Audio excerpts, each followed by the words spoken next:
Back with another video. You'll see me. Good niggas and niggettes.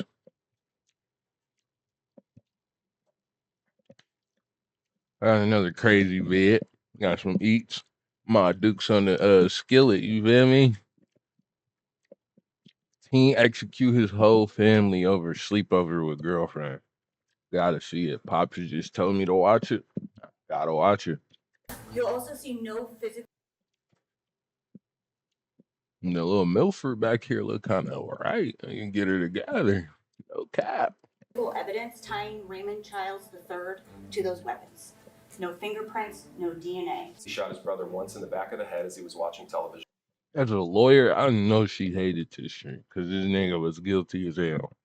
Next to Elijah in bed was Elijah's girlfriend, Kiara Hawkins. The defendant shot her once through her right ear. A teenager killed nearly his entire family Look at that nigga all because eyes. he left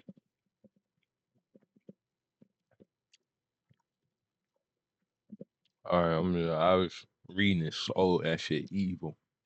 home without permission. An Indiana jury has just convicted now 21-year-old Raymond Childs III of murdering 6 people, including a pregnant woman who was nearly due to give birth amid what prosecutors allege was an argument that turned deadly.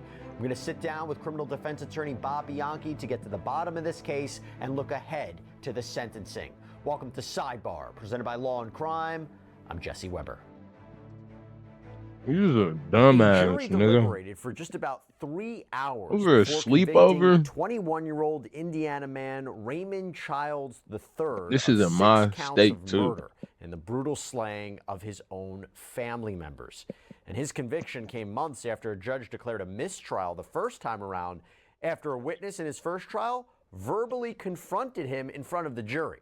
So the 21-year-old, he was arrested a day after this horrific crime back in January of 2021, where he fatally shot his father, Raymond Childs Jr., his stepmother, Kazi, the couple's daughter, Rita, son, Elijah, and Elijah's 19-year-old girlfriend, Kiara Hawkins, who was pregnant. She was just about to give birth. Now, there was one lone survivor of this absolutely heinous attack, and that was Childs' 15-year-old brother, who in court documents is referenced only by the initials XC. He was shot, but he was able to flee the house and escape the gunfire. Now, according to the probable cause affidavit obtained by Law and Crime, XC told police what happened when he was rushed to the hospital. When XC was asked who shot him, he stated Raymond Ronald Lee Childs III.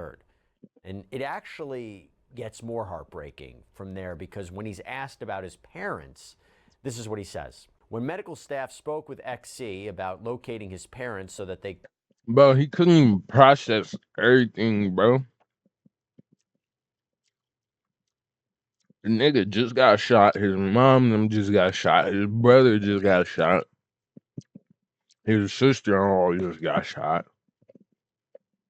And his brother did it? Like, he couldn't even process that shit, son. I ain't gonna could lie. provide further medical care. XC stated, he shot them. I think they're dead. And XC was just 15 years old. Bro. He's not only just a lone survivor of this attack, but he is a key witness who provided firsthand information to police and prosecutors about the brutality that had occurred. We'll get back to that in a second, but I have to address what's the lingering question here. I'm sure all of you have. Why? What could have possibly led Childs to literally execute almost his entire family? Apparently, it was due to a spat over whether he could stay the night at his girlfriend's home. Yeah, Childs actually left his family's home without permission to stay at his girlfriend's house. And according to the probable cause affidavit, it reads, JD, nigga, Childs' girlfriend, stated that on January 23rd, 2021, Childs III came over to her. You went over there, nigga, and you still crashed?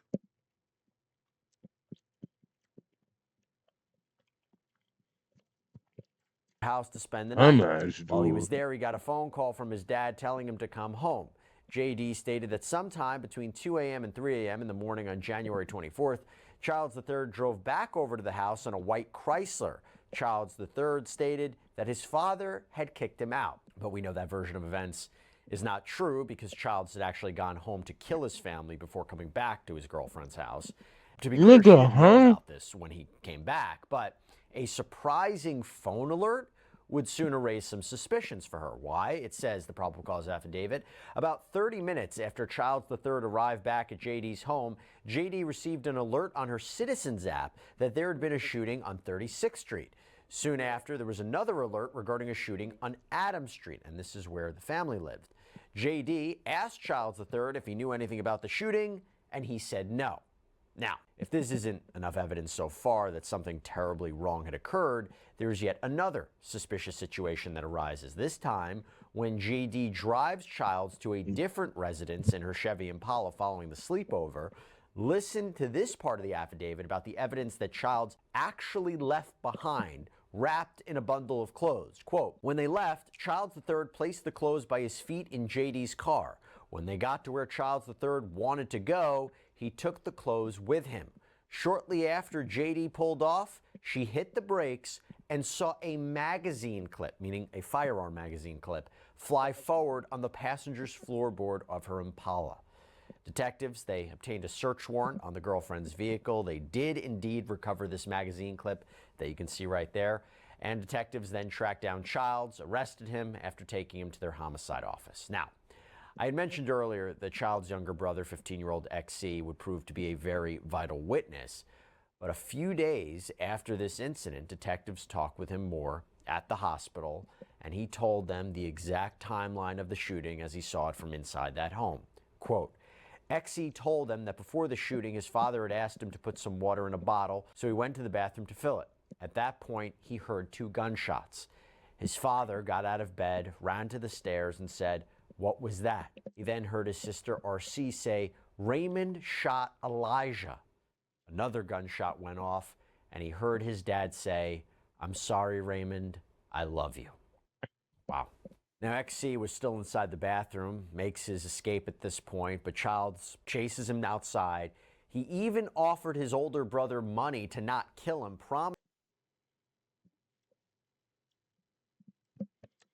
Bro, his pop said, "I love you, bro," and you still fucking shot him. Fucking bitch ass nigga. Like, that was weird as he wouldn't hell. say anything, despite being quite serious critical condition. And as for the firearm in this case, there were actually 2 that were used. Police were able to... That's God, boy.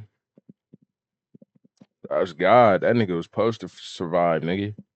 He was supposed to survive and snitch on his brother, nigga. It's the only way to do it. Not like that. Not like that. In this case, though, nigga, this nigga killed his whole family over some buns. Over some buns? You killed your whole family over some buns? Nigga, if I was gonna do that, if I was gonna kill my family over some buns, nigga, I'd be on the death penalty. If that's the case. If niggas crashing out over some buns. Bitch ass dude, you weird as hell. Like, it ain't a million ass cheeks out of here. A million other dukers out here that you can get in, nigga. You ain't have to go over her house at that time all night, nigga. You can respect your dukes, nigga. You still in her crib, you gotta respect dukes. You don't got your own crib, you gotta respect dukes rules. Off the bat, nigga, you tripping. And if I ever seen you, I'm gonna do 4 extra. If I ever seen you in person, nigga, we gonna run it in off the bat. No weapons, nigga. Running it in. recover one in the basement of the family's home, and the other they were able to retrieve after they received a Ho call ass from a nigga. person who actually picked up Childs after the murder. He apparently told police when Childs III got into the truck, he was armed with a Draco firearm that AV recognized as belonging to Raymond Childs Jr. AV told Childs III to give him the gun because AV had a permit to carry the firearm, and Childs III complied. This witness, known as AV, then handed that weapon over to police. And you can see it pictured there. Police were able to match some of the spent... This thing got set up crazy. On homie. I ain't gonna lie though, dog. My nigga killed this whole. I mean, I'm lining his ass up too. Get him gone, you weird ass nigga. What the fuck is you on, dog? I ain't gonna lie. Fuck it, nigga. Call me a snitch, nigga. shell casings found at the scene to the weapon, and the other casings were matched to the 9mm handgun that was found in the basement. So with all that in mind, Now we have a guilty verdict. Yo, I if want to my bring in a camera special die, guest to break y'all all can't of be this down. mad. Criminal defense attorney, former prosecutor, friend of the show, Bob Bianchi. Bob, thank you so much for coming on. It's really, really good to see you. What are just your initial impressions and thoughts on a case like this? Hey, Jesse, thanks for having me on. Jesse, thanks for having me. Always love working with you. I think that when you get to be my age and you've been doing homicide work as a trial lawyer, both as an assistant prosecutor when I first started my career, now advancing some decades later and having done it on the defense side, the thing when I was reading this that struck me was the senselessness with the murder cases that we see today. And this one is probably about as senseless a murder case than I've ever either handled or reviewed. And what I mean by that is when I was in the homicide squad when I first started out, we would kind of like case compare and we would say, oh, this case is really crazy or this one's got some, something interesting Nice element to little it. I know blinky that for sounds y'all. kind of macabre, but this is what you do when you're handling murder after murder after murder. But the thing was back then, what strikes me now is that there was always something where the motive made sense. You may not agree with it, but whether it was money or drugs or gang violence or infidelity, you could put your arms around the reason why the person did the thing that they did. Can't put my Despite arms how around horrific, killing no I handled nigga one where they poured gasoline unless on he kill mines. Nigga, if you don't kill mines, I can't wrap my arm around killing yours. That didn't make sense. That didn't make sense. It's not what I meant to say. If you didn't kill mine, I can't wrap my arms around killing random niggas for nothing. That's what I meant to say. That makes sense. Bro. Bro. But like, yeah, bro. If a nigga don't fuck with my family, I ain't doing shit.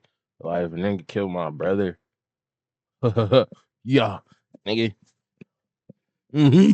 We pull it on big pole. We pull them motherfuckers out, nigga. These pregnant nigga, woman and lit her on fire. I'm I mean, so saying, so the murder itself is horrible, but you understood I'm the gonna say too underpinnings of it. much. I'm gonna say Today, when you see enough. something like this, it just seems to me that there's a massive desensitization Look of at this nigga individuals. face There's compared to no now. Like a desensitization bitch. of individuals. Still a There's bitch. no bar in terms of the conduct, and to me, it's almost like an automaticity. Is that little bro? Is this little bro? This damn near could be little bro. Look how he looking at bro. Across the room. Nobody else in this room is looking at this nigga but him. And he's like, bitch ass nigga, bro. I'm gonna use a bitch ass nigga, bro. I'm not trying to make no fun out this shit. It's just what he doing. Okay. Look at him. It's like I'm angry Pete, conduct, Pete. and to me, it's almost like an automaticity. It's He like did I'm that angry shit hard the conduct, first time and too. to me, Look. it's almost like an Wow. He automaticity. was mad, bro. It's A like nigga I'm wanna crash angry, out. and I'm gonna lash out in as big a way as I can. Now, I think it's actually reflective of a social decay, a breakdown in the mores, if you will, of society, mental health issues that aren't being addressed. Because it's very difficult for me as a seasoned homicide prosecutor and defense lawyer to look at the calmness of this conduct. I mean, one of the things we look at as a homicide prosecutor, because we're worried about mental health offenses coming in, like passion provocation or something that Dog minimizes it look for murder cool. and lowers it, maybe an insanity defense, or Hold something that on, bro. minimizes it for murder and low. Did this nigga get bailed out, bro? Did this nigga get bailed out, bro? Cause who the fuck did his hair? Who the fuck did his hair? If he's in jail getting his hair done, he's in jail getting that ass waxed.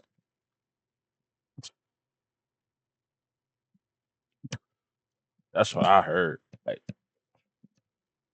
I ain't gonna lie. Getting your hair done like this, you definitely getting your shit greased. Like, bro, 2 strands, not a regular retwist, you getting your shit greased. Nigga is spanking cheeks. or is it maybe an insanity It's defense? crazy. It's Is we crazy. look at goal-oriented behavior, and that's what psychologists will look at. What He was was a occurring bitch. just before, obviously during, and after, He to see killed the whether or not the fucking person was pregnant acting girl with too. purpose, with intention. And you see that throughout all this. There's purpose and there's intention, but the gravity and the response to the stimuli, if you will, that is his father telling Ken sleep with his girlfriend, created the unfathomable. So that was my initial impression. Sorry for the long thing, but you read Pops, something like this and how you hear gunshots and just let shit slide? You supposed to come out with a shotgun, son or not, and blow that nigga in half. That's how my dad is. I don't know about this nigga.